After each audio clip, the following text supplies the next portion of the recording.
Hello' guys, good morning. শুভ ৰাতিপুৱা। মানে ৰাতিপুৱা মানে মোৰ ব্লগ বনোৱাৰ কোনো চখ নাই। আজি মানে মোৰ কিবা এটা বনাব মন গ'ল এটা কাৰণতে। মানে কি হ'ল, ৰাতিপুৱা মই এই ফেচবুকত এনে ৰিলবিলাক চাই আছিলোঁ। মানে ৰাতিপুৱা বেছি টাইম হোৱা নাই, 6:30 বাজিছে চাগে। দেখাই দিওঁ আপোনালোকে, কেইটা বাজিছে দেখাই পাব, চাই লওক। 6:41 হৈছে, তো বেছি টাইম হোৱা নাই এতিয়ালৈ। মানে ক'ব গ'লে মাথাটো খেলি মেলি লাগি গ'ল। মানে এনেকুৱা এটা নিউজ দেখা পালোঁ। হেমন্ত বিশ্ব শৰ্মাৰ ডাঙৰীয়া এটা মানে নিউজ পালোঁ। হয়তো কোনদিনা দিছে মই নাজানো, মইতো আজি ৰাতিপুৱাই পাইছোঁ। মানে তেখেতে কৈ আছে যে জুবিনদাৰ সমাধি ক্ষেত্ৰলৈ গৈ কিনে মানুহে চাধা দি আছে, মদ ঢালি আছে। তো সেইটো বোলে 50 বছৰ পিছত বোলে সেইটোৱে মানুহে মানি ল'ব যে চাধা দিব লাগে, ইয়াতে আহিলে মদ দিব লাগে। আৰু সেইটো ইমান ডাঙৰ ইছ্যু হোৱা নাই। কাৰণ এইকাৰণে হোৱা নাই যে আমি যদি মহাদেৱৰ ওচৰলৈ যাওঁ, ভগৱানৰ ওচৰলৈ, তেতিয়া আমি মহাদেৱৰ স্থানত গৈ কিনে আমি পুষ্পাঞ্জলি হিচাপে আমি ভাঙটো আগবঢ়াওঁ। যেতিয়া আমি মা বগলামাৰ ওচৰত যাওঁ, তেতিয়া আমি মদটো দিওঁ। আপুনি যদি গৈছে নিশ্চয় গম পাব। তো আমি ভগৱানক কেতিয়া দেখা পোৱা নাই, আমি এটা মানি লৈছোঁ মনত। কিন্তু আমাৰ এইটো জন্মত আমি ভগৱান দেখা পাইছোঁ, সেইটো হৈছে জুবিন গাৰ্গ।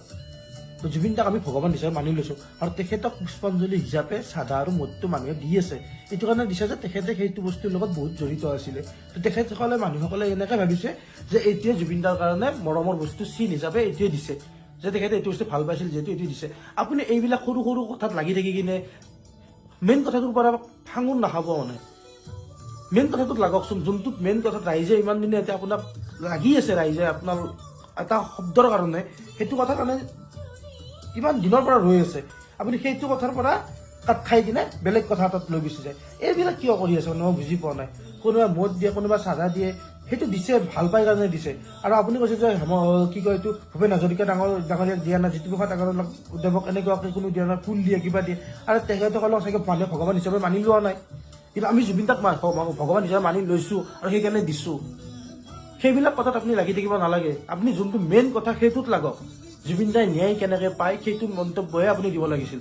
আপুনি আৰু কিছুমান নিউজত দি আছে 2026 মোক মানুহে বেছিকৈ ভোট দিবহে লাগে আমাক, কাৰণ আমি জুবিন দাৰ কামটো কিমান ধুনীয়া কৰিছোঁ। আৰু সেইটো মানুহে ডিচাইড কৰিব। মইতো আপোনালোকক ভয় নকৰোঁ, কাৰণ মই বিজেপি নহয়, কংগ্ৰেছো নহয়, কোনো নহয়। ভাল পাইছিলোঁ আপোনালোকক, বিজেপিক মই ভাল পাওঁ, এতিয়াও ভাল পাওঁ, সঁচাকৈ ভাল পাওঁ। আপোনাকো ভাল পাওঁ, বেয়া পাওঁ বুলি মই কেতিয়াও কোৱা নাই, ভাল পাওঁ। কিন্তু এতিয়া মানে এই জুবিন দাৰ এই ঘটনাটো ঘটাৰ পিছত মানে এনেকুৱা লাগিছে ৰাজনীতি কৰাটোৱেই বেয়া। সঁচা কথা ক'বলৈ ৰাজনীতিয়ে বেয়া। মইতো ডাইৰেক্ট সঁচা কথা কৈছোঁ। যদি ন্যায় দিব পাৰে তেতিয়া আপোনাক মই সঁচা কথা কৈছোঁ, ৰাজনীতি কৰাটো ভাল বুলি যেতিয়া মানি লওঁ। এইবিলাক মোৰ লগত কথা নাই, ৰাজনীতি কি এইবিলাক মোৰ লগত একো সৰুৰ পৰা ক'ব গ'লে সৰুৰ পৰা সেয়ে মই আৰু। কিন্তু মোৰ মনত যিটো আছে মই সেইটোৱে কৈছোঁ। আপুনি এইবিলাক সৰু সৰু কথাত লাগি কিনে লাভ নাই। আপুনি যোনটো মেইন ডাঙৰ কথা সেইটোতহে লাগক। মোৰ কথাটো আপুনি শুনে না নুশুনে নাজানো, এটলিষ্ট ৰাইজৰ কথাটো ভাবক আপুনি। ৰাইজে কি ক'ব বিচাৰি আছে, ৰাইজে কিখিনি ক'ব বিচাৰিছে সেইটো কথা ভাবক আপুনি। এইবিলাক সৰু সৰু কথাত লাগি কিনে মেইন কথাটো বেলেগ ফালে টানি লৈ নাযাব। 2026 ইলেকশ্যনত কি হয় কি নহয় সেইবিলাক পিছত হ'ব। আগতে জুবিন দাক ন্যায়টোতো দিয়ক আপোনালোকে। সেই ইলেকশ্যন এই হিচাপতে লাগি থাকে। ধন্যবাদ। আজিৰ ব্লগটো ইমানেই আছিল। জয় জুবিন দা।